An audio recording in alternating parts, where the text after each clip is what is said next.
আমার এই রেসিপিতে যদি কেউ পুডিং তৈরি করেন, যে পুডিং নাও খায় সেও পুডিং খেতে বাধ্য হবে। তো চলেন চলে যাই মূল রেসিপিতে।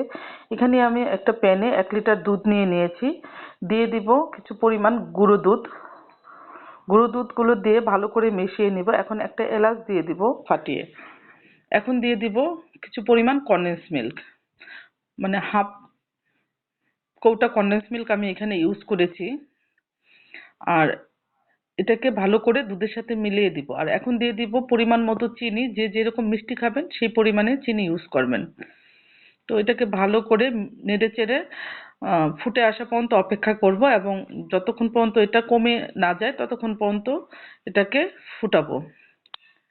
আর এখানে আমি 6টা ডিমের পুডিং তৈরি করব, তাই 6টা ডিম ভেঙে নিচ্ছি। একে একে সবগুলা ডিমকে ভেঙে নিয়ে নিচ্ছি আমি মিক্সিং বলে। তো আমার ডিম ভাঙা হয়ে গেছে। এখন আমি ডিমগুলোকে ভালো করে ফেটিয়ে নিব। ভালো করে ফেটাবো যাতে কোনো কুসুমের না থাকে।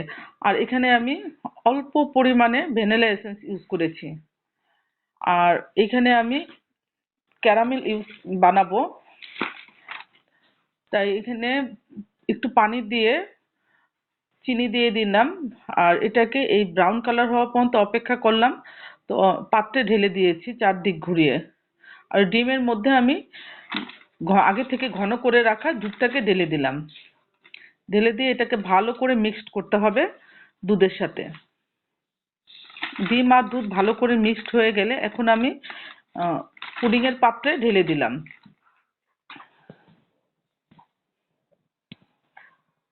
এই তো আমার পুডিং এর পাত্রে দুধগুলা ঢালা হয়ে গেছে। এখন আমি একটা পাত্রে পরিমাণ মতো পানি দিয়ে পানিতে একটা স্ট্রেনার বসিয়ে দিব।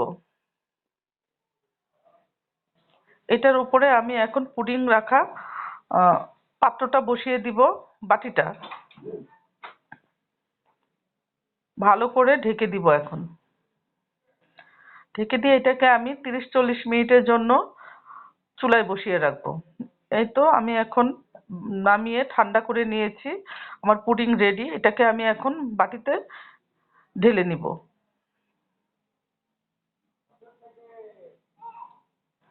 এই তো দেখেন, মাশাআল্লাহ আমার পুডিংটা কত সুন্দর হয়েছে।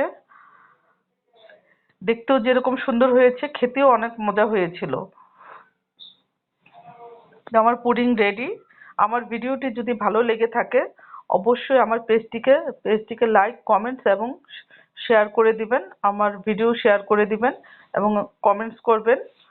ভালো থাকবেন সবাই, আমার জন্য দোয়া করবেন এবং আমার সাথে থাকবেন, আমাকে সাপোর্ট করবেন। এই তো দেখেন আমার পুডিংটা কত সুন্দর হয়েছে। আল্লাহ হাফেজ।